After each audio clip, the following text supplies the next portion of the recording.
Ok, estamos en vivo. Buenas tardes a todos los asistentes.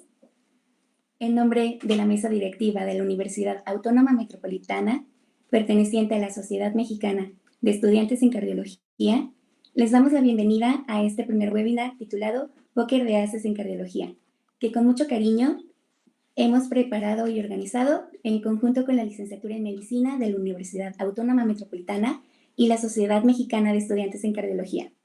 Esperamos que todas las ponencias sean de gran provecho para ustedes, aprendan, refuercen sus conocimientos y que tengan muchas dudas por realizar y aclarar. Pues durante esta serie de ponencias tendremos el honor de que nos acompañen destacadas figuras médicas que sin duda tienen mucho que compartir con todos nosotros. Algunas instrucciones generales. El link para el formulario de asistencia se compartirá durante el transcurso de la transmisión en vivo en los comentarios de YouTube. De igual manera, las dudas que surjan respecto a la ponencia pueden realizarse en los comentarios de la transmisión en vivo. Serán contestadas al finalizar la ponencia en un espacio dirigido para ello.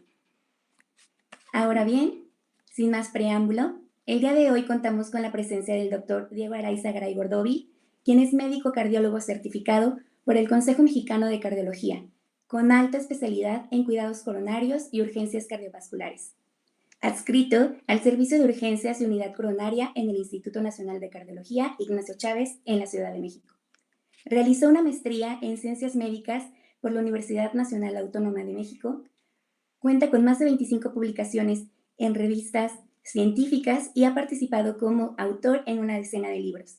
Es profesor universitario en la UNAM en los cursos de especialidad de Medicina Interna en el Hospital Médica Sur, Cardiología, Unidad Coronaria y Ultrasonografía en el Enfermo Crítico en el Instituto Nacional de Cardiología Ignacio Chávez. De igual manera, es tutor para estudiantes de medicina de diversas universidades en pasantía en investigación. Ha dirigido varios proyectos de tesis de especialidad en cardiología clínica por la UNAM. Miembro titular y parte de la mesa directiva como coordinador de cardiología digital de la Sociedad Mexicana de Cardiología bienio 2020-2022. Finalmente, participa activamente como miembro de diversas sociedades internacionales en cardiología de gran prestigio, como el American College of Cardiology, la Sociedad Interamericana de Cardiología, la Asociación de Cuidados Cardiovasculares Agudos, entre otras múltiples menciones distinguidas. Bienvenido, doctor. Gracias, María, qué gentil por tan extensa presentación. La verdad es que es para mí un gusto, me da mucho gusto que exista un grupo de personas tan ávidas en la cardiología desde etapas tempranas en la carrera y estoy muy agradecido con la mesa directiva de la Sociedad de Estudiantes en Cardiología desde la UAM por esta primera invitación para este evento de educación de diferentes fechas que sin duda va a ser un éxito. Voy a compartir mi pantalla para que podamos empezar. Entonces, primero déjenme decirles que quisiera platicarles de un tema que es para mí un verdadero placer, es un tema que me encanta, que me apasiona, que es la insuficiencia cardíaca. Y quisiera tratar de, durante los siguientes 40 minutos, 35, 40 minutos, convencerlos y cambiar su perspectiva en lo que potencialmente ya han aprendido durante los últimos meses o años que ustedes están estudiando en medicina. La insuficiencia cardíaca es un problema frecuente en la cardiología, es un problema frecuente en la salud pública y que requiere una reconcepción, requiere una nueva forma de pensarlo, de comprenderlo y definirlo para que podamos obtener mejores resultados en nuestros pacientes. Y precisamente durante los siguientes minutos trataré de hacer ese cambio en su definición, en su concepción, para que ustedes vean a la falla cardíaca no como el final de una enfermedad, sino como el principio de muchas enfermedades. Entonces, esa es principalmente la idea, esa es la idea que yo quisiera que se llevaran. Si ustedes solamente van a ver 5 minutos de la clase y se van a ir, que ojalá que no, pero si tienen que hacer otra cosa, entonces me da gusto que vean esta diapositiva. La insuficiencia cardíaca no es el final de las enfermedades, sino que podríamos empezar a concebirla desde el inicio. Y por tanto podemos y debemos buscarla, diagnosticarla y tratarla desde etapas más tempranas para prevenir el importante deterioro que estos pacientes pueden tener a largo plazo. Y alguna vez escuché de manos de un profesional dando charlas médicas, un excelente educador en el American College of Cardiology, que una buena forma de empezar una charla es dar precisamente la última diapositiva, dar los mensajes centrales. Entonces, les daré los mensajes centrales para que después vayamos desarrollando cuáles son los puntos principales y que todo esto cobre sentido en retrospectiva. Y sepan ustedes entonces que el diagnóstico de la insuficiencia cardíaca lo pueden ustedes hacer con su clínica, con su estetoscopio, con sus manos y con su examen físico. Sin embargo, cuando lo diagnosticamos clínicamente podría ser tarde para los pacientes y nosotros empezamos a ver todos los hallazgos que comentaremos en diapositivas más adelante cuando el paciente se encuentra en un estadio 3 de falla cardíaca. Los péptidos natriuréticos, que es un biomarcador muy importante que cada vez cobra más papel, cada vez está más ampliamente disponible, tienen un papel esencial en las salas de urgencias y en el primer contacto, que es descartar insuficiencia cardíaca. Pero cuando son positivos no siempre confirma el diagnóstico y ahora veremos esta diferencia esencial. El ecocardiograma es un estudio pivotal para buscar, diagnosticar y definir el fenotipo de insuficiencia cardíaca y nos da información que resulta trascendental para el tratamiento de estos pacientes. El tratamiento escalonado es clave para el manejo de estos pacientes con insuficiencia cardíaca y finalmente es importante que ustedes sepan qué es la inercia terapéutica y cómo podemos darle la importancia que tiene en insuficiencia cardíaca y vencerla. Entonces, vean, la insuficiencia cardíaca es un problema complejo, tanto así que hoy en día ya tenemos especialistas dentro de la cardiología que solamente se dedican al tratamiento, el diagnóstico y el seguimiento de insuficiencia cardíaca. Y la mejor forma para definirlo es con los componentes que ustedes verán a continuación. Se trata, por supuesto, de un síndrome clínico caracterizado por un espectro de signos y síntomas que se ven propiciados por los mecanismos compensadores que tiene el corazón que se encuentra en falla o en un daño cardíaco y que a su vez se ven provocados por incremento en presiones de llenado o un decremento en el gasto cardíaco. Este espectro clínico además se asocia a diferentes fenotipos, a un espectro de diferentes fenotipos, tres principales: el fenotipo hipertrófico, el fenotipo dilatado y el fenotipo restrictivo, cada uno con sus causas subyacentes, su pronóstico y su tratamiento muy especial. Cada paciente tiene una trayectoria individual muy diferente al resto de los pacientes, que depende de muchos factores, entre ellos cuál fue el desencadenante, cuál es la causa primordial, factores sociales como el acceso a tratamiento y a técnicas de diagnóstico, y finalmente una progresión individual que puede ser seguida y puede ser revisada por el uso de patrones únicos como biomarcadores o imagen multimodal. ¿Cuáles son las causas de insuficiencia cardíaca? Tenemos pocos datos en México, pero sí tenemos datos de insuficiencia cardíaca aguda descompensada. Y este es un artículo que recientemente publicamos en nuestro grupo, liderado por el doctor González Pacheco, en donde se publican las causas en 7,000 pacientes mexicanos que fueron hospitalizados en nuestro hospital, en nuestro centro de Instituto Nacional de Cardiología, particularmente en la unidad coronaria, con una forma descompensada y aguda de insuficiencia cardíaca. Este es el estudio más grande de Doctor, Latinoamérica, incluye 7,000 pacientes. ¿Sí? ¿Me escuchó? perdón que lo interrumpa, una disculpa, pero ¿podría fijar sus diapositivas? ¿Podría fijar su pantalla para que su presentación ocupe toda la pantalla, por favor? A ver, lo hice ya, a ver si lo puedes ver mejor, perdóname. En A mi ver, pantalla aparece déjeme completa, checar. entonces no te preocupes. Sí, me parece que en medio de su pantalla aparece como una tachuelita, es para fijar su pantalla y que se vea completa. Déjame intentar. En medio de mi pantalla, tachuelita. ¿Sabes qué? Voy a intentar dejar de presentar y volver a presentar. Y a ver si eso lo Gracias. hace mejor, porque no lo encontré en mi pantalla, ¿vale? Y confírmame si lo ves mejor.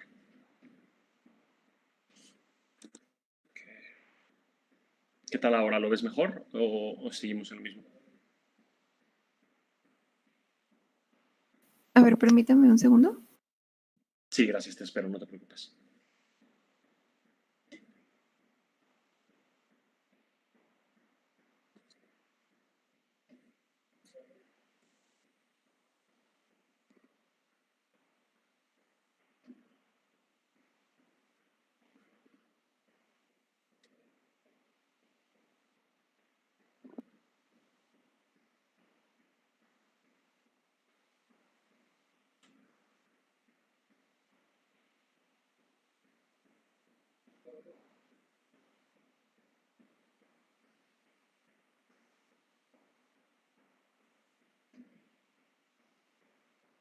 Ya siga, doctor, muchas gracias. Gracias, ya lo pudiste ver mejor, ya lo podemos ver mejor. Sí, doctor, solo que creo que Sí, no, bueno. no le dé modo presentación porque no se ve, si no puede seguir en el formato de PowerPoint, ahí mismo, porque creo que si no, no se ve, no lo ve la audiencia. Por favor. Ah, no me digas, ok. Entonces, ¿prefieren que lo vea desde PowerPoint? O es que vemos ¿Lo ven ahora? ¿Cómo lo tengo abierto? la reunión de Meet. Sí, proyecte Ok. su presentación. O minimizar la Ok, reunión. yo lo tengo ahora mismo. Perdóname, optimizar la reunión. Minimizar, hacerlo. Ah, ¿quieres que la minimice? Ok, vale. Ajá, Ya está para ver minimizada. su. Ok. Y ahora ya lo puedes ver en este momento. A ver si. Ya está minimizada la reunión de Google Meets.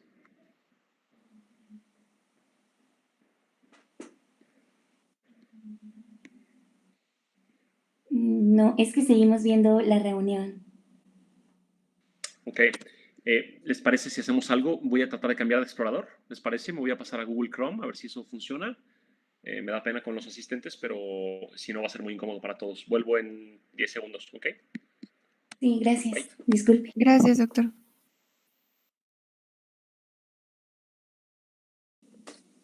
Una disculpa a todos los asistentes. En un momento retomamos la charla. Gracias.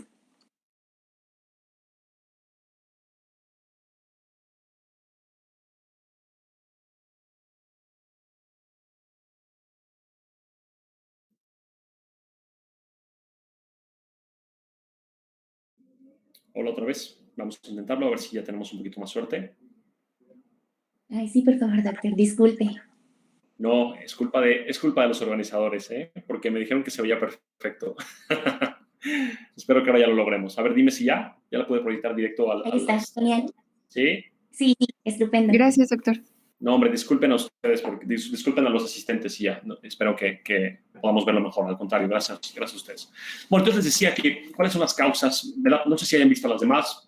Les voy a proyectar nada más la última para que la tengan en pantalla. Entonces les decía que la insuficiencia cardíaca se trata de un síndrome clínico, un espectro de signos y síntomas causados por mecanismos compensadores, que tiene además diferentes fenotipos, una trayectoria individual de cada paciente y una progresión única de biomarcadores e imagen cardiovascular. Entonces les hablaba un poco de las causas. ¿Qué causa insuficiencia cardíaca? Este es el estudio más grande de insuficiencia cardíaca publicado en Latinoamérica. Incluye a 7,000 pacientes que durante los últimos años se hospitalizaron en el Instituto Nacional de Cardiología con una forma descompensada de insuficiencia cardíaca aguda. Y ven ustedes las causas. La gran mayoría de ellos tenían cardiopatía isquémica, enfermedad arterial coronaria como causa subyacente. Pero una diferencia importante y pivotal con otros países es que en México tenemos mucha insuficiencia cardíaca de origen valvular. Los pacientes con estenosis aórtica, con cardiopatía reumática, con problemas de las válvulas cardíacas, se ven particularmente afectados por insuficiencia cardíaca en México. Y en tercer lugar, las cardiomiopatías, como por ejemplo Chagas o enfermedades primarias del músculo cardíaco, como miocardiopatía dilatada o familiar, son particularmente frecuentes en México. Esto ya ha sido publicado en semanas recientes en la Revista Europea de Insuficiencia Cardíaca. Es importante hablar de este tema porque en el futuro tendremos cada vez más pacientes con insuficiencia cardíaca. Y vean, se estima que el 2% de la población mundial, estos datos vienen de Europa, el 2% de la población mundial adulta tiene insuficiencia cardíaca y esto lo hace particularmente frecuente en el mundo. La incidencia está incrementando en al menos estos 3 países que representan a pues, algunos de los lugares en donde se publican más datos anualmente. Y el crecimiento de esta enfermedad es particularmente relevante porque tenemos una mayor prevalencia en los factores de riesgo como hipertensión o diabetes. Tenemos una población que cada vez envejece más y tenemos una mejor sobrevida después de aquellos eventos que antes terminaban con la vida de forma temprana de los pacientes. Por ejemplo, el infarto. Hoy en día un paciente que tiene un infarto puede ser sometido a un procedimiento de revascularización o de angioplastía primaria y entonces, si bien sobrevive al infarto, puede ser que tenga a largo plazo una secuela como insuficiencia cardíaca. También es importante reconocer que la mortalidad de esta enfermedad es grave. Ven ustedes la mortalidad promedio de un paciente que se hospitaliza por primera ocasión por insuficiencia cardíaca es 4 a 7%. Esto es más que una apendicitis complicada, por ejemplo.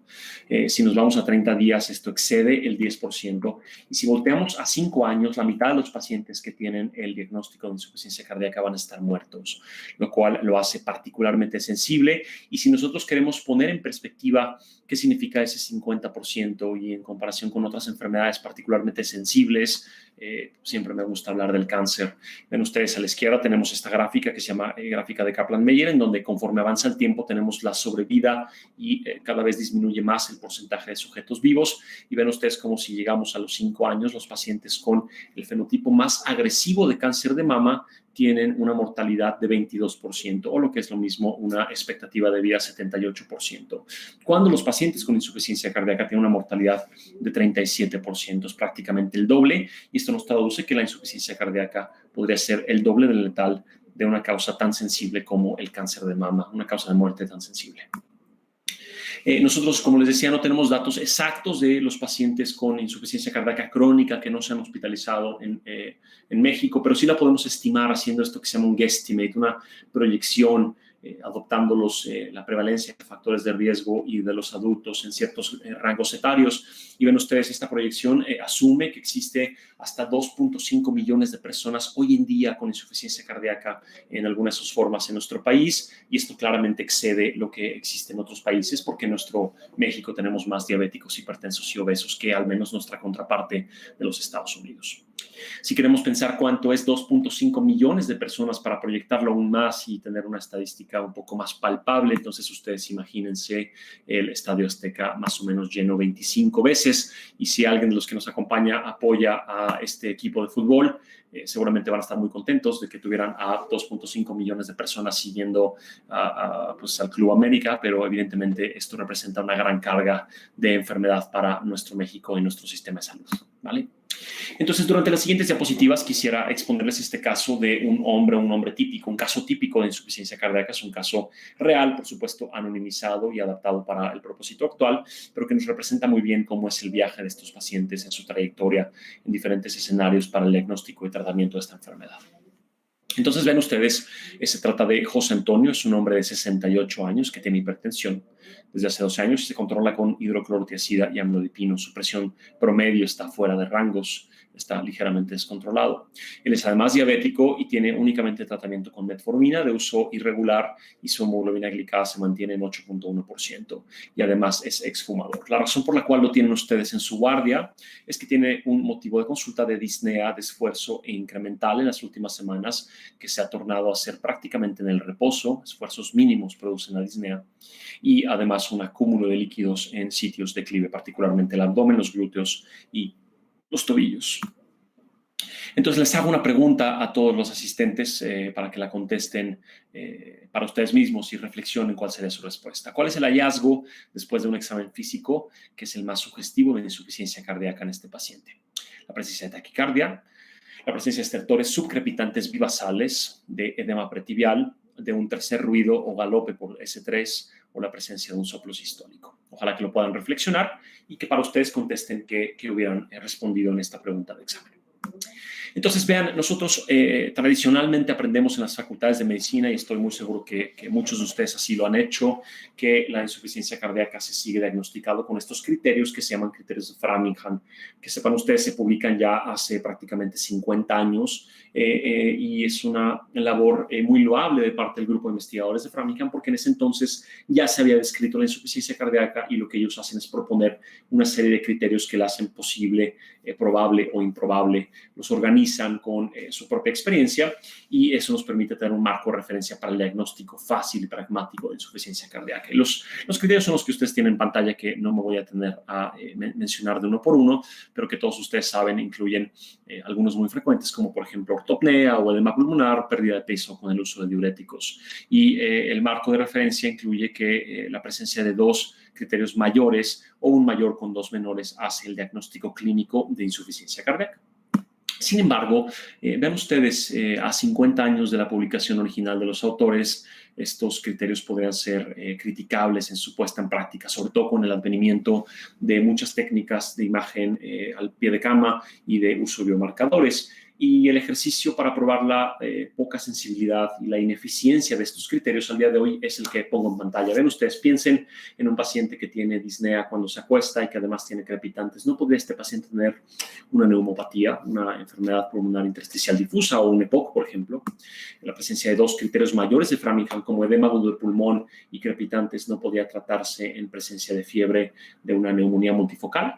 O finalmente, un paciente que tiene crepitantes, tos nocturna y tiene además un derrame pleural significativo, para Framingham sería insuficiencia cardíaca, pero no podría ser además causado por un cáncer de pulmón. Entonces, son tres ejemplos muy sencillos y muy básicos en donde se expone cómo estos criterios podrían resultar hoy en día insuficientes, insensibles e inespecíficos para el diagnóstico y, por tanto, tenemos que abordar a los signos y síntomas de una forma un poco más precisa. Y para aquellos que ya lo conocen y los que no, es un buen momento de introducirse esta serie publicada por JAMA, que se llama El examen clínico racional. Nos habla precisamente de cuál es la importancia del examen físico y el valor particular que tiene cada signo o síntoma como una prueba diagnóstica en la práctica clínica. Y ven ustedes, tenemos este trabajo, este capítulo publicado sobre si este paciente con disnea en el departamento de urgencias podría tener signos y síntomas típicos que sugieran insuficiencia cardíaca.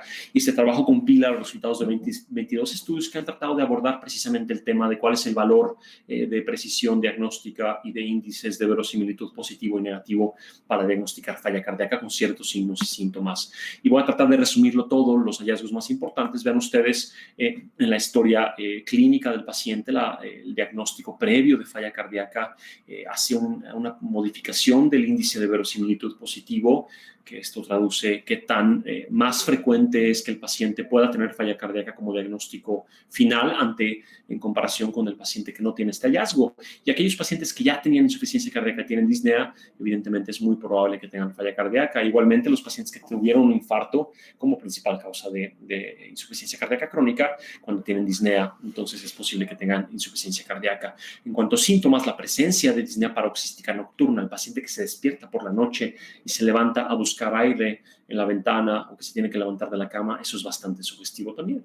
Pero quiero destacarles, por ejemplo, el poco valor predictivo negativo, el poco índice de verosimilitud negativo que tiene la disnea en el esfuerzo, y vean cómo existen pacientes que no tienen disnea al esfuerzo y que de todos modos tienen falla cardíaca. Que sobre el examen físico, la presencia de estos tres signos son particularmente importantes. Un tercer ruido por galope, como nuestro paciente tiene, un reflujo hepatoyugular o una distensión venosa yugular. Los tres modifican ampliamente hacia positivo la posibilidad de tener insuficiencia cardíaca. Entonces, de forma resumida, la clínica que ustedes tienen que conocer a la perfección es saber que los pacientes que ya tienen el diagnóstico o tuvieron un infarto tienen más posibilidades de falla cardíaca como diagnóstico, los síntomas de disnea paroxística nocturna y ortopnea, y el examen físico que nos demuestra un tercer ruido, un reflujo hepatoyugular y una distensión venosa yugular son particularmente importantes.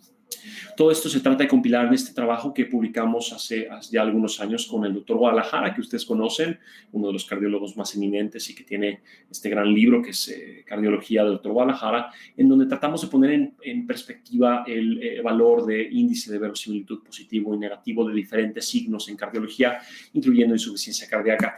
Y ven ustedes, cuando nosotros encontramos un ápex desplazado, si podemos palpar el choque de la punta sobre la axila, por ejemplo, si podemos escuchar un galope por S3, o si podemos ver que el paciente tiene ingurgitación yugular, todo esto mueve importantemente el índice de verosimilitud positivo a la derecha y hace muy posible el diagnóstico final de insuficiencia cardíaca. Pero noten ustedes otro punto: si el paciente no tiene estertores o no tiene edema o no tiene S3, estos tres tienen un valor limitado para excluir insuficiencia cardíaca. Entonces, el mensaje central aquí es: los signos son muy específicos y traducen fuertemente que el paciente sí tenga falla cardíaca. Pero cuando no tenemos estertores, o no tenemos edema, o cuando tenemos S3, no podemos basarnos en esos métodos y tenemos que seguir investigando, particularmente si la sospecha es alta. Entonces, ¿en quién sospechar en la clínica de insuficiencia cardíaca? Además de los factores de riesgo convencionales que ustedes ya conocen para enfermedad cardiovascular, nosotros siempre hay que preguntar una historia de insuficiencia cardíaca, una historia de infarto, una historia de enfermedad renal crónica y buscar si el paciente tiene disnea paroxística nocturna, ortopnea, tercer ruido, reflujo hepatoyugular o ingurgitación yugular. Entonces, como les decía, el diagnóstico de la falla cardíaca comienza clínico. pero es momento de reconocer que también cuando lo encontramos clínicamente podía ser tarde. ¿A qué se refiere esto? Ven ustedes. Tenemos esta clasificación que se llama el estadiaje de la insuficiencia cardíaca por el ACC-AHA, en donde ustedes seguramente ya lo han visto en los libros de cardiología, nos dicen en dónde está el paciente en 4 estadios siguiendo 4 letras. Los pacientes en estadio A son aquellos que tienen algún riesgo para padecer algún evento que los pueda llevar a insuficiencia cardíaca, como los pacientes con hipertensión y diabetes. Son pacientes en riesgo de padecer insuficiencia cardíaca en el futuro. Los pacientes en estadiaje B son aquellos que ya tuvieron un daño estructural, como por ejemplo un infarto o una estenosis aórtica, pero que nunca han presentado signos o síntomas de insuficiencia cardíaca. A su vez, estos pacientes se encuentran, por definición, en esta diferente escala, que es la escala de la NYHA o de la New York Heart Association. Siempre, por definición, el estadio B de ACC-AHA se encuentra en clase funcional NYHA 1, que son pacientes sin limitación en la actividad física diaria. Tenemos después el estadio C de ACC-AHA, en donde tenemos daño estructural y el paciente ya tuvo en cualquier momento en el pasado o tiene ahora signos o síntomas de insuficiencia cardíaca. Esto es bien importante porque el haberlos padecido hace tiempo, sin importar que hayan mejorado al día de hoy, ya nos traduce un paciente en estadio C y ese paciente no podrá volver a un estadio B o un estadio A. Lo que sí puede cambiar es el estadiaje de la New York Heart Association, porque los pacientes pueden presentarse en una clase 4 de limitación muy severa y en reposo a la actividad física, con disnea en reposo, y con el tratamiento mejorar hasta ir a clases 3, 2 y 1. Pero ojo, como ese paciente ya no puede volver a un estadiaje B y esto es importante para su pronóstico. Y finalmente tenemos a aquellos pacientes con un daño estructural muy severo, que tienen síntomas avanzados en reposo y refractarios a tratamiento y que mandatoriamente se encuentran en clase 4. Es importante destacar que el umbral de síntomas, el umbral de búsqueda de atención médica se presenta en el estadiaje ACC-AHA a partir del estadio C. Entonces, si nosotros nos basamos en la presencia de signos clínicos, encontraremos únicamente formas tardías de insuficiencia cardíaca y esto es relevante para el pronóstico y la toma de decisiones. Entonces, el diagnóstico claro comienza clínico, pero al encontrar signos de congestión, al encontrar disnea paroxística nocturna, ya nos traduce un paciente que se encuentra en estadiaje C y, por tanto, tiene un pronóstico diferente a aquellos en estadiaje A o B. Entonces, vean, volvemos a nuestro caso clínico. Era un hombre, si se recuerdan, un hombre de 68 años, hipertenso diabético, que venía por disnea de esfuerzo y edema. Y cuando ustedes hacen el examen físico, encuentran esta fotografía, una importante ingurgitación yugular, está taquicárdico, no estamos muy seguros que tenga un tercer ruido, que es difícil escucharlo en la sala de urgencias, y tiene un edema pretibial grado 2, además de estertores vivasales, y no estamos muy seguros si podemos encontrar reflujo hepatoyugular. Entonces, les hago una nueva pregunta para que reflexionen y les voy a dar un segundo para que hagan su propia introspección a esta respuesta. ¿Qué estudios en este paciente solicitarían ustedes en este momento? ¿Un cateterismo cardíaco? ¿Harían una placa de tórax y un electrocardiograma? ¿Harían un ultrasonido pulmonar? ¿O harían un estudio de ecocardiograma y concentraciones de péptidos natriuréticos? Y más adelante me gustaría escuchar su opinión, pero en este momento voy a continuar. Nosotros optamos por hacer una radiografía y la radiografía que encontramos muy bien pudo haber sido esta, que es una radiografía que mi mamá me diría que es de insuficiencia cardíaca, edema pulmonar en alas de mariposa, redistribución del flujo, cardiomegalia y una placa típica de falla cardíaca muy descompensada. Pero ojo cómo esta placa, mucho más normal, también podría ser en un paciente que perfectamente tiene un pronóstico difícil a largo plazo y que tiene insuficiencia cardíaca en una forma no tan avanzada. Los hallazgos compatibles de falla cardíaca dentro del electrocardiograma son múltiples: la fibrilación auricular, la presencia de necrosis previa, aberraciones en la conducción interventricular como un bloqueo de rama izquierda o derecha o complejos QRS ensanchados, o múltiples otros hallazgos son sugestivos de insuficiencia cardíaca como están presentes en este estudio, pero vean cómo este electro, que es completamente normal, también podría ser de un paciente con insuficiencia cardíaca.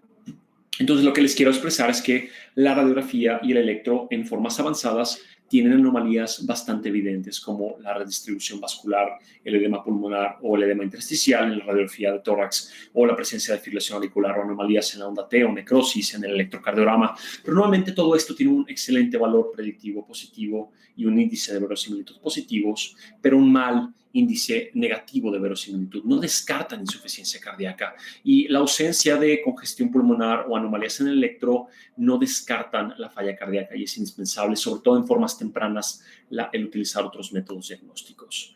Para este propósito, el ultrasonido pulmonar y el eco en punto de contacto, que para muchos de nosotros parecía un sueño en la carrera de medicina y que hoy en día se está convirtiendo en una realidad. Hoy en día uno puede comprar un ecocardiograma y conectarlo a su propio dispositivo de teléfono móvil. Es particularmente interesante. ¿Por qué? Porque nos permite detectar congestión pulmonar con una mejor sensibilidad que nuestro estetoscopio.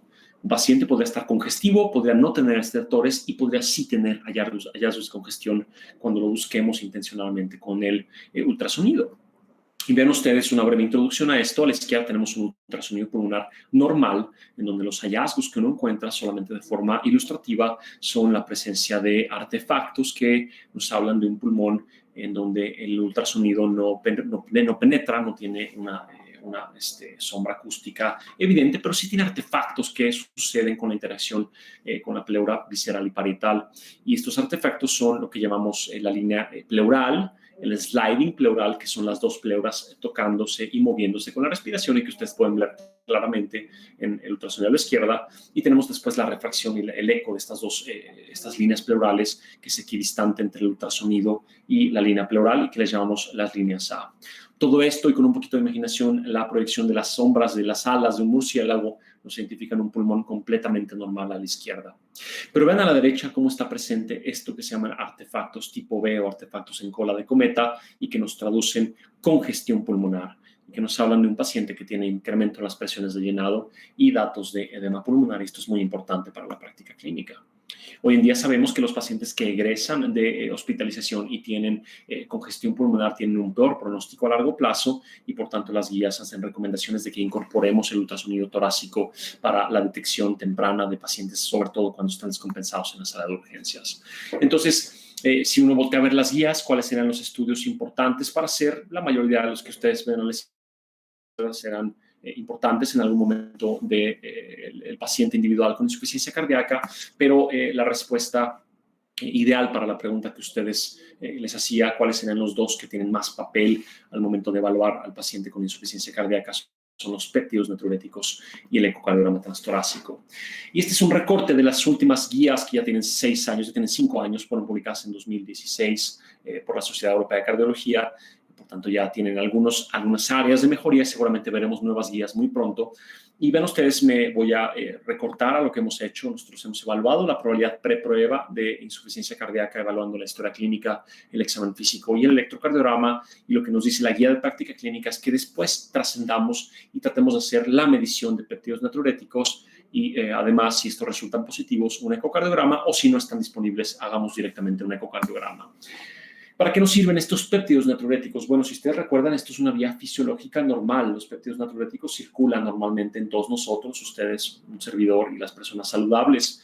Y estos se ven elevados en diferentes estímulos. Nosotros los buscamos intencionadamente ante la presencia de estrés, de cizallamiento y sobrecarga de las cavidades ventriculares o auriculares. Pero también, por ejemplo, daño miocárdico en el contexto de, digamos, una insuficiencia cardíaca por infarto o un paciente que tiene una miocarditis, inflamación sistémica como en pacientes que tienen choque o que tienen síndrome de inflamación multisistémica, hoy en día tan frecuente en COVID, o algunas otras causas podrían elevar estos péptidos y por tanto su papel importante es descartar insuficiencia cardíaca. Descartarla porque el valor predictivo negativo es tremendamente alto.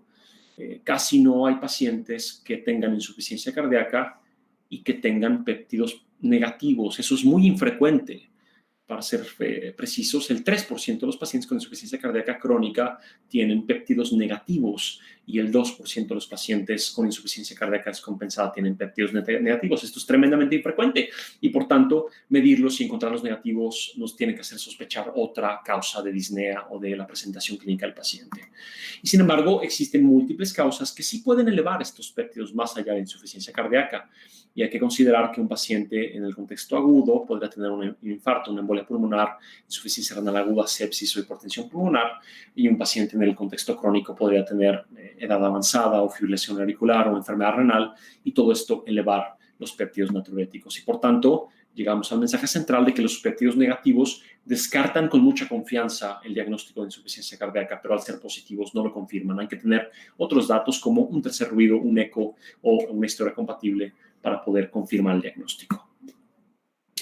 ¿Qué hay del ecocardiograma? ¿Qué papel tiene y por qué es tan importante? Evidentemente, la ecocardiografía es una subespecialidad de cardiología y hay mucho que aprender, pero les quiero mostrar estos dos estudios que son muy intuitivos. Vean, se trata de 2 pacientes de 40 años que vienen a nuestra clínica con disnea. 2 pacientes, hombres de 40 años con disnea e ingurgitación yugular. Quiero que noten a la izquierda cómo tenemos a un paciente en donde el ventrículo izquierdo tiene una función sistólica, una expulsión de la sangre, una FEDI, o fracción de expulsión del ventrículo izquierdo, prácticamente normal o inclusive elevada, lo mismo que el ventrículo derecho. Pero noten ustedes el importante volumen y dilatación de ambas aurículas, izquierda y derecha. Este es un cuadro típico de una miocardiopatía restrictiva, en donde el principal problema del paciente es una incapacidad para relajarse por deposición de alguna sustancia anormal, o podría ser también el caso de, por ejemplo, una pericarditis constrictiva que constriñe y que hace muy difícil que el corazón se relaje y, por tanto, las presiones de llenado están muy incrementadas y las aurículas actúan como una bomba de escape. Por el contrario, a la derecha ven ustedes cómo tenemos un ventrículo izquierdo muy débil, muy grande y muy dilatado, en donde la función contráctil es bastante disminuida. La aurícula izquierda no está tan dilatada y este paciente lo que tiene es una miocardiopatía dilatada, potencialmente idiopática o familiar. Causas subyacentes muy diferentes, pronósticos y tratamientos muy diferentes, pero presentación clínica muy similar, disnea e ingurgitación yugular, y por tanto, sin el ecocardiograma hubiera sido diferente, hubiera sido muy difícil diferenciar en dónde estábamos parados con estos pacientes. Y la misma historia es para este hombre que tiene una miocardiopatía hipertrófica, un septum tremendamente engrosado, una pared libre también muy engrosada, pero que nunca ha hecho ejercicio en su vida, y más allá, este paciente no se puede parar de la cama por la disnea que tiene, a pesar de este corazón tan grueso y tan fuerte. En teoría, lo que tiene es una miocardiopatía hipertrófica por una mutación de las cadenas ligeras de su miosina, y tiene igualmente un pronóstico, una etiología y un tratamiento muy diferentes a los 2 anteriores. Entonces, vean 3 fenotipos principales de la insuficiencia cardíaca que pueden a su vez mezclarse entre ellos: hipertrófico, restrictivo y dilatado, en donde encontramos causas subyacentes muy diferentes, y además el ecocardiograma nos da la información sobre la función sistólica, diastólica, valvular y pericárdica de cada paciente. Sin el eco no podríamos saber en dónde estamos parados, y por tanto el eco resulta un estudio esencial. Para este propósito está recomendando la evaluación de todos los pacientes, y más allá nos permite clasificar qué pacientes tienen que recibir qué tipos de tratamiento. Entonces, vean ustedes, tenemos que nuestro paciente individual actual tiene una creatinina de 1.5, un BUN de 28, su biometría hemática es normal, su radiografía es la que ven a la derecha, su índice cardiotorácico está en 0.5, muestra datos de hipertensión venocapilar y tiene un electrocardiograma que se encuentra en ritmo sinusal a 110 latidos por minuto. Su NT-proBNP está francamente elevado y tiene un ecocardiograma con una fracción de expulsión de 38, disfunción sistólica. Este paciente tiene insuficiencia cardíaca con función disminuida. ¿Qué hubiera pasado si el paciente nos hubiera mostrado una FEBI normal? Esta es una pregunta que quisiera también hacer para todos ustedes. ¿Qué hubiera pasado si todo lo demás hubiera sido igual, pero nos hubiera dicho el cardiólogo o el ecocardiografista que la fracción de expulsión del ventrículo izquierdo es normal? 4 opciones para ustedes. 1, descartamos insuficiencia cardíaca. 2, repetimos el eco en un par de semanas para ver si la insuficiencia cardíaca ya empeoró. 3, hacemos un cateterismo cardíaco. O 4, consideramos la insuficiencia cardíaca con fracción de expulsión preservada. Y evidentemente esta pregunta tiene jiribilla y es muy sencilla de contestar. La 4ª opción es la correcta. Este es un problema grave, la insuficiencia cardíaca con fracción de expulsión preservada, porque es más oscuro, es más elusivo al diagnóstico y es más complejo en su diagnóstico. Constituye la mitad de los casos en donde la principal alteración fisiopatológica en los pacientes es una mala relajación. En estos casos, la fracción de expulsión es completamente normal. Los péptidos natriuréticos podrían ser positivos o negativos en algunas ocasiones. La radiografía no nos muestra cardiomegalia y los síntomas pueden ser más esporádicos. El evento central en estos casos es, por supuesto, un daño cardíaco, pero además comorbilidades, inflamación y fibrosis, los cuales resultan muy relevantes para la práctica clínica. Pero es importante destacar que estos pacientes, aunque no tengan una FEBI tremendamente baja, tienen una mortalidad que es similar a largo plazo. Y relevante es que la causa de muerte a largo plazo en pacientes con insuficiencia cardíaca y fracción de expulsión reducida a la izquierda, la mayoría de ellos van a fallecer a consecuencia de su propia enfermedad de insuficiencia cardíaca. Pero a la derecha, los pacientes con insuficiencia cardíaca y fracción de expulsión preservada, muchos de ellos van a fallecer a consecuencia de otras causas, como por ejemplo cáncer, infecciones, COVID o enfermedad multisistémica. Es importante entonces que clasifiquemos a la insuficiencia cardíaca según el grado de disfunción sistólica, y hoy en día las guías nos recomiendan hacerlo en 3 rangos, en rangos de FEBI de menos de 40, FEBI entre 40 y 49 y FEBI de más de 50. Es importante destacar que en donde tenemos más recursos para tratamiento son los pacientes con insuficiencia cardíaca con fracción de expulsión reducida, en donde ha habido grandes avances en los últimos años y parece ser que es un espectro y un fenotipo que se ha unificado y que los tratamientos de bloqueo neurohormonal funcionan y lo hacen bastante bien. Y en los rangos intermedios y preservadas tenemos muchas menos opciones terapéuticas. Y además de la FEBI necesitamos criterios de anomalías estructurales, como por ejemplo hipertrofia ventricular izquierda o dilatación de aurícula izquierda y niveles elevados de péptidos natriuréticos. Entonces vean ustedes todo lo que pudimos aprender sobre el ecocardiograma. Este estudio es esencial para buscar, tipificar, diagnosticar y definir en dónde estamos en la insuficiencia cardíaca, y sin él navegamos en aguas oscuras, no sabemos en dónde estamos en estos pacientes. Entonces, nuestro eco nos demostró una FEBI de 38, la presión sistólica, la pulmonar estaba algo elevada, 42, el paciente además tenía disfunción diastólica, lo cual es frecuente en este grupo de pacientes, y de forma resumida, nuestro hombre de 68 años con disnea, edema, estertores, ingurgitación yugular, péptidos natriuréticos elevados y un eco con disfunción sistólica y diastólica, tenemos una insuficiencia cardíaca con fracción de expulsión reducida. Entonces, pasamos a la parte final de la clase, que voy a acelerar un poco para tener tiempo para preguntas y respuestas. ¿Y cuál es el tratamiento de la insuficiencia cardíaca? Hoy en día tenemos este algoritmo escalonado que sigue siendo útil para aprender la insuficiencia cardíaca, pero que empieza a resultar algo ya no actualizado. Con anterioridad, el tratamiento pivotal de la insuficiencia cardíaca era el uso de IECAS y betabloqueantes. Vean ustedes cómo consistía el primer escalón, utilizar IECAS para inhibir la hiperactivación tan típica del eje renina-angiotensina, y además utilizar betabloqueantes, y esto provenía de diferentes ensayos clínicos en donde los pacientes quedan sometidos al brazo de intervención con IECAS como enalapril, ramipril o lisinopril, por ejemplo, o en su caso como pacientes por ARAS, podrían tener un mejor pronóstico que aquellos pacientes que tenían placebo. Misma historia para los betabloqueantes. Ojo, es importante destacar que no todos los betabloqueantes han demostrado eficacia en la reducción de eventos en insuficiencia cardíaca, y tenemos 4 grupos aprobados: succinato de metoprolol, carvedilol, bisoprolol o nebivolol. En pacientes con FEBI reducida es esencial que pasemos a estos grupos de betabloqueantes, y si bien algunos de ellos son costosos, también tenemos opciones bastante económicas que se sabe mejoran la sobrevida en comparación con placebo y también con los otros betabloqueantes, y por tanto es bien importante que los utilicemos. Si los pacientes toleran el uso de IECAS y betabloqueantes a dosis máximas, las guías hace 5 años nos recomendaban utilizar un antagonista de receptor de mineralocorticoides, que en México está disponible, la spironolactona. Estos son los resultados del estudio RAILS, en donde en 1,600 pacientes, los pacientes que recibían spironolactona en comparación con placebo tenían una mejor expectativa de vida durante un seguimiento de 36 meses. Y finalmente, si los pacientes continuaban sintomáticos y la FEBI persistía baja, uno podría considerar 3 escalones diferentes. El utilizar terapia de resincronización cardíaca, que en este momento no voy a meter porque es toda una clase en completo, y que se reserva para los pacientes que tienen un bloqueo completo en la rama izquierda de las de His y una duración del QRS de más de 150 o 130 milisegundos. Si los pacientes, a pesar de uso de betabloqueantes, no lograban frecuencias cardíacas bajas, que se sabe es un marcador apropiado, podríamos utilizar este medicamento que tiene un efecto sobre los canales IF, son canales de repolarización IFONI, en donde su uso concomitante a betabloqueantes disminuye aún más la frecuencia cardíaca y podrán tener un buen papel en la prevención del combinado de rehospitalizaciones y mortalidad, pero reciben un nivel de indicación 2A porque no disminuyeron el compuesto de muerte cardiovascular en su estudio pivotal, que fue el estudio SHIFT. Y finalmente, en los últimos años hemos tenido la aprobación de 2 nuevos grupos de fármacos que han venido a cambiar la historia natural y que hoy en día se utilizan ya incluso en primera instancia, en el primer escalón del tratamiento de la falla cardíaca. El primero es este grupo bien interesante, que son los inhibidores duales de neprilicina con receptor de angiotensina.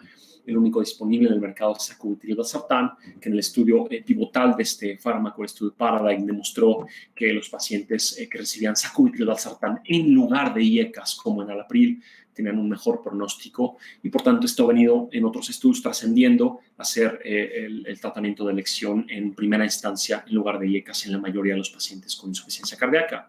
Y misma historia para la aprobación reciente de estos medicamentos, antes diuréticos, después antidiabéticos y hoy en día tratamientos para insuficiencia cardíaca que incluyen la dapagliflozina y la empagliflozina, que han demostrado en los estudios DAPA-HF y EMPEROR-Reduced reducción de eventos cardiovasculares mayores en pacientes con terapia médica de forma aditiva.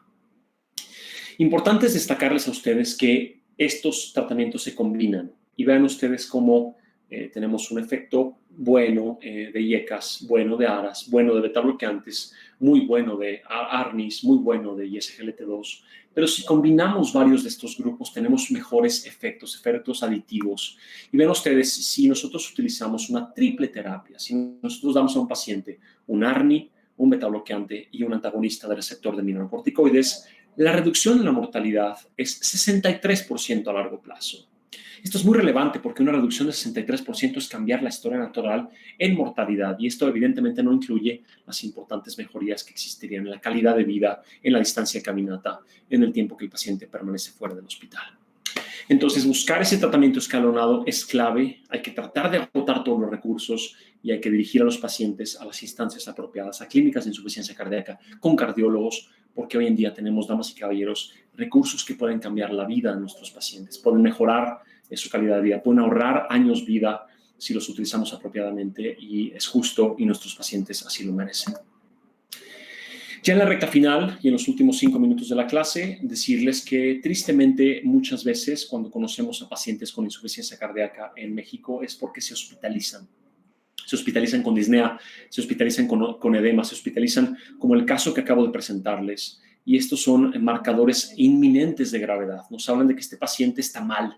El paciente va a mejorar, el paciente le vamos a dar diuréticos, va a mejorar, va a agradecer al equipo médico, pero no va a tener un pronóstico bueno a largo plazo. Y esto es importante porque nos permite, el ver al paciente hospitalizado, nos permite identificar grupos de alto riesgo que requieren tratamiento a largo plazo y que la oportunidad de tenerlos hospitalizados es una oportunidad que no podemos desperdiciar. Entonces ven ustedes la historia natural de la enfermedad, la hospitalización es un evento crítico y nosotros podemos tener un paciente que viene con un declive de su calidad de vida, que 2 o 3 días antes de que lo conocemos en el hospital empeora mucho su disnea y su edema y que lo conocemos aquí, en la parte baja del valle de sus síntomas. Se siente tremendamente mal, está muy sobrecargado de volumen, tiene mucha disnea y nosotros durante los siguientes 2, 3, 7 días le damos diuréticos, empezamos terapias médicas y el paciente recupera tremendamente su calidad de vida.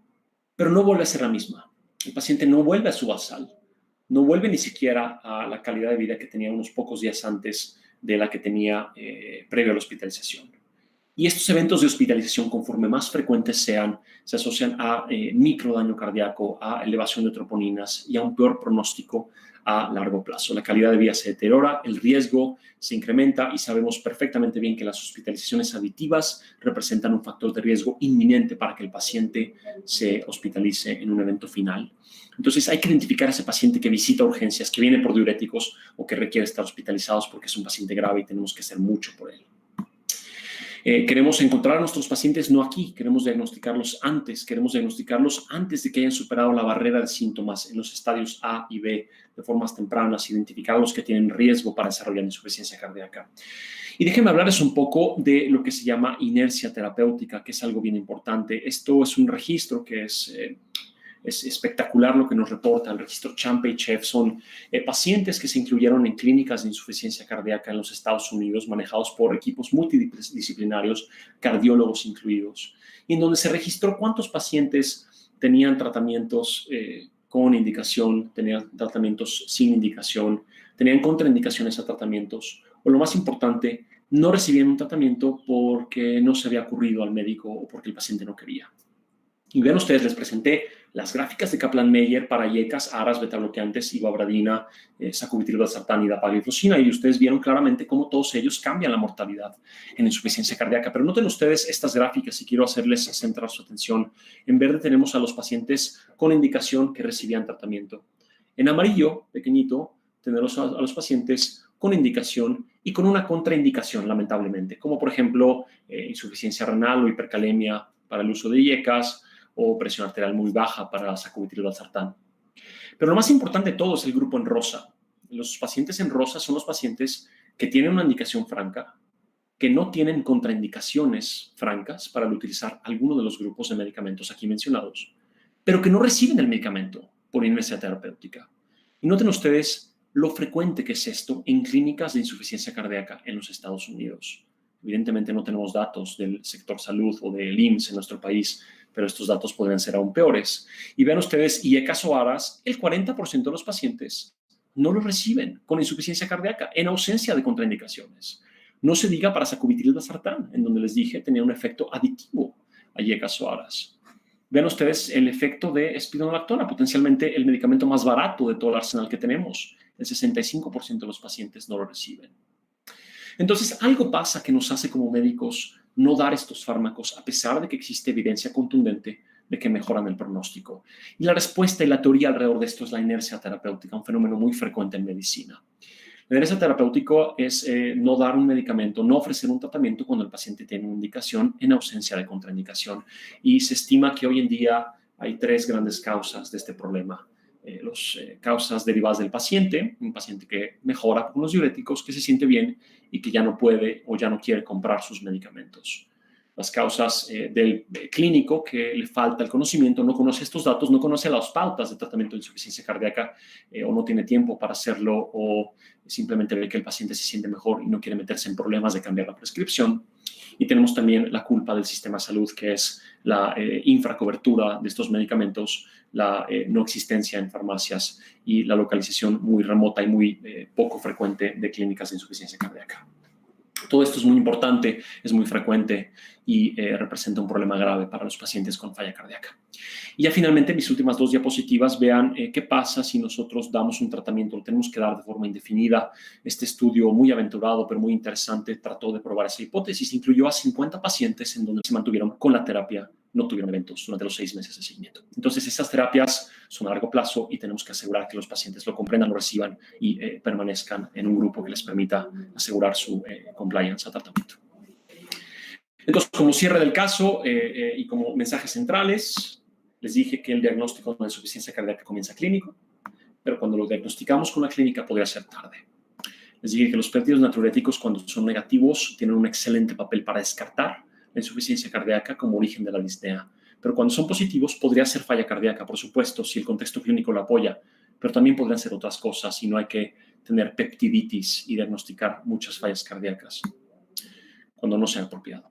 El ecocardiograma es un estudio básico para cualquier paciente en donde sospechamos o diagnosticamos insuficiencia cardíaca para definir su rango de disfunción sistólica, su fenotipo y su pronóstico.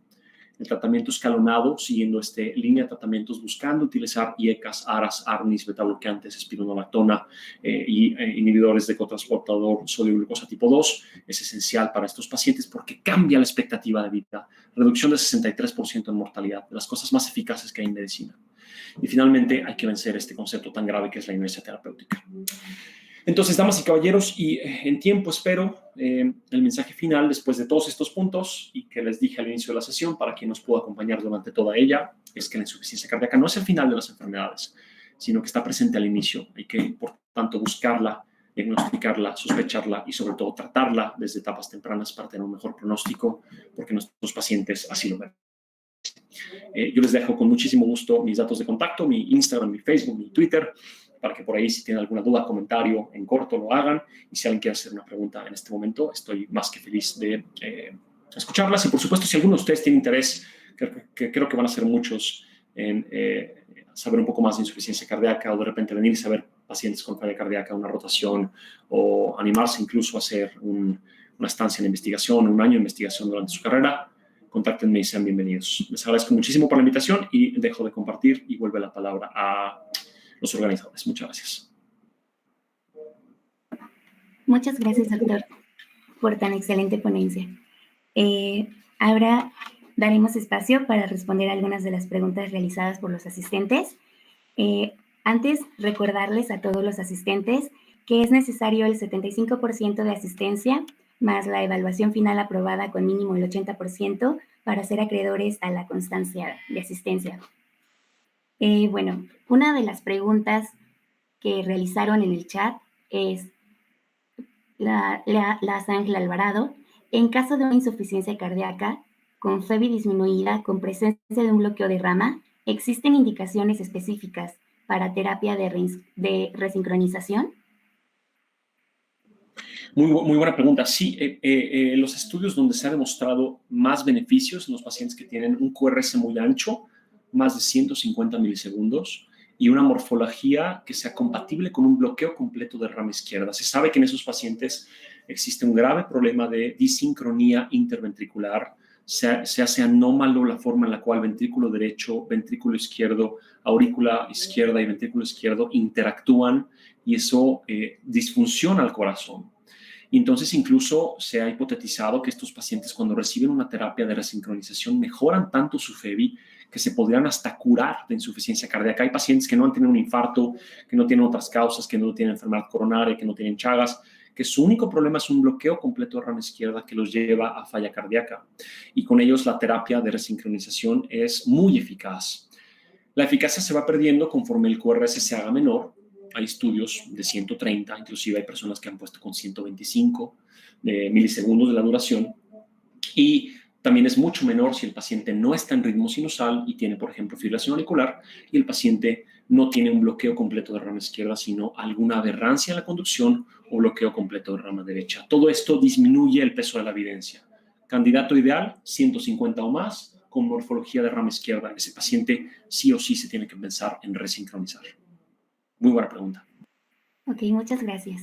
La siguiente pregunta es, ¿qué medicamento sería de utilidad en la prevención de arritmias, específicamente fibrilación auricular, y en el tratamiento de la insuficiencia cardíaca? Bien, gracias. Hay 3 grupos de medicamentos que han disminuido un concepto bien importante. Sepan ustedes que la muerte cardiovascular en el paciente con insuficiencia cardíaca sucede por 2 principales eventos. Uno es lo que llamamos la falla de bomba, empeoramiento de la FEBI, incremento en las presiones de llenado, bajo gasto cardíaco, choque cardiogénico, fallece el paciente. Eso corresponde al 70% de las causas dentro de muerte cardiovascular, que a su vez es el 85% de las razones por las cuales mueren los pacientes. Pero el otro 30% que nos queda, el otro 1 de cada 5, más o menos, 1 de cada 4, va a fallecer a consecuencia de muerte súbita, de una arritmia ventricular. La fibrilación auricular es frecuente, pero también las taquicardias ventriculares o la fibrilación ventricular. Y en ese sentido tenemos 3 grupos de fármacos que han demostrado en sus estudios pivotales no solo reducir la muerte por falla de bomba, sino también la muerte súbita o muerte arrítmica. Y estos medicamentos son los beta bloqueantes, importantísimos, con un efecto muy, muy pronunciado en la reducción de muerte arrítmica. El uso de espironolactona o eplerenona, menos frecuente en México, y el uso de los ISGLT2. Sacubitril valsartán también lo ha demostrado. Entonces, 4 grupos, perdón, dije 3, 4 grupos importantes. Los que no tienen un efecto consistente son los CIECAS o ARAS, pero beta bloqueantes, espironolactona, ISGLT2 y sacubitril valsartán, todos ellos son parte esencial del tratamiento para falla cardíaca, previenen el desarrollo de arritmias y particularmente de formas graves de arritmias. Espero que eso haya contestado la pregunta. Gracias, doctor. La siguiente pregunta, ¿cuál consideraría que es la mayor limitación del ultrasonido con respecto en insuficiencia cardíaca? Ninguna. Que no lo sepamos usar. Esa es la principal limitación. Alguien que tenga muchas ganas, pero poca experiencia y poca capacitación, porque puede haber cosas que no estén ahí. Pero por lo demás, se sabe perfecto que con una capacitación de 13 horas uno sabe sobre ultrasonido pulmonar perfectamente bien. Yo tengo ahora mismo médicos pasantes de investigación en la unidad coronaria que trabajan activamente en proyectos de investigación relacionados con ultrasonido pulmonar y lo saben hacer perfectamente bien. No es una técnica exclusiva del cardiólogo y cada día más con la disponibilidad de ecos en punto de contacto, Butterfly o Sonosite o los que ustedes me digan, es mucho más fácil que médicos, aunque no sean cardiólogos, sepan hacer aproximaciones básicas. Hay que hacerlo capacitados, por supuesto, pero si uno se capacita, toma las instancias correctas, el eco en las manos de cualquiera nos da información esencial que no tendremos de otra manera. Ok, gracias. Preguntan, en un paciente con insuficiencia renal, además de la insuficiencia cardíaca, ¿cuál sería el manejo idóneo? Es un escenario muy complicado. Buena pregunta. Dependiendo un poco del grado de disfunción renal, sería la pregunta que le devuelvo a la persona que la haga. Tristemente, por debajo de 30 mililitros por metro, por 1.73 metros cuadrados por minuto, que es el estándar de tasa de filtrado. Tristemente, por debajo de 30 o de 25 ya tenemos muy pocas opciones. Está proscrito el uso de IECAS, ARAS, sacubitril valsartán, hay pocos datos. Entonces, dos escenarios. Si tenemos más de 25, el utilizar casi todo, especialmente sacubitril valsartán y especialmente dapagliflozina o empagliflozina, que son los dos ISGLT2 que hoy en día tenemos estudios para falla cardíaca, EMPEROR-Reduced y DAPA-HF, pero también para la prevención de deterioro de la función renal, que haga que ese paciente se deteriore menos. Tenemos en el EMPEROR-Reduced hubo un desenlace renal que fue disminuido y tenemos el estudio DAPA-CKD que demostró que el uso de dapagliflozina disminuye la progresión de la falla renal. Y, por supuesto, el uso de beta-bloqueantes que no tienen contraindicaciones, y si el paciente ya ha avanzado y excedido ese umbral, entonces se ha descrito que el uso de hidralazina con nitratos podría ser de utilidad. Hay mucha menos evidencia y tristemente este brazo de pacientes es frecuente y tenemos menos recursos. Ok, gracias, doctor. Y finalmente, la última de las últimas preguntas que nos hicieron llegar. En los pacientes hipertensos que ya estaban con antihipertensivos, ¿se aumenta la dosis? Yo te diría, más que aumentar la dosis, hay que pensar que no queremos utilizar de primera instancia un antihipertensivo que no tenga un efecto además sobre la insuficiencia cardíaca. Es frecuente que veamos a pacientes con falla cardíaca establecida, FEBI de 20, que son 30, que son hipertensos, que están muy hipertensos, y que lo tenemos con dosis muy chiquitas de, por ejemplo, sacubitril valsartán o beta-bloqueante. Tenemos con 2.5 de bisoprolol. Y lo tenemos con 10 de amlodipino y 1 miligramo cada 8 de prazosin, que no tiene ningún papel en la insuficiencia cardíaca. Entonces, lo que yo te diría es que hay que tratar de virar muchos de los medicamentos que hoy utilizamos para tratar la insuficiencia cardíaca, particularmente beta-bloqueantes, IECAS, ARAS y los ARNIs indirectamente, tienen un efecto potente para disminuir la presión arterial. Entonces, queremos titularlos a la dosis máxima que el paciente tolere, que tenga presiones perfusoras, porque se sabe muy bien que el paciente que alcanza dosis objetivo tiene un mejor pronóstico. Y lo que no queremos es tenerlo con dosis muy chiquitas de IECAS, ARAS, ARNIS, beta-bloqueante o dapagliflozina o empagliflozina, y con otro antihipertensivo que no tenga un efecto sobre insuficiencia cardíaca. Entonces hay que reajustar la receta y titular al máximo las dosis para mantener al paciente libre de efectos adversos y con la presión arterial lo más bajito posible. ¿Vale? Muy buena pregunta. Ok. Y bueno, doctor, en nombre de todo el equipo organizador, le agradecemos mucho su tiempo y participación en este webinar. Ha sido un gran honor para la Sociedad Mexicana de Estudiantes en Cardiología, así como para la licenciatura en Medicina de la Universidad Autónoma Metropolitana, contar con su participación y apoyo. De igual manera, agradecemos a todos los asistentes por su interés. Les recordamos que la siguiente sesión se llevará a cabo el próximo viernes 16 de abril, en punto de las 6 de la tarde, hora Centro de México, en el que se abordará el tema de taquiarritmias con enfoque a fibrilación auricular, a cargo del doctor José Antonio Mit Aguilar.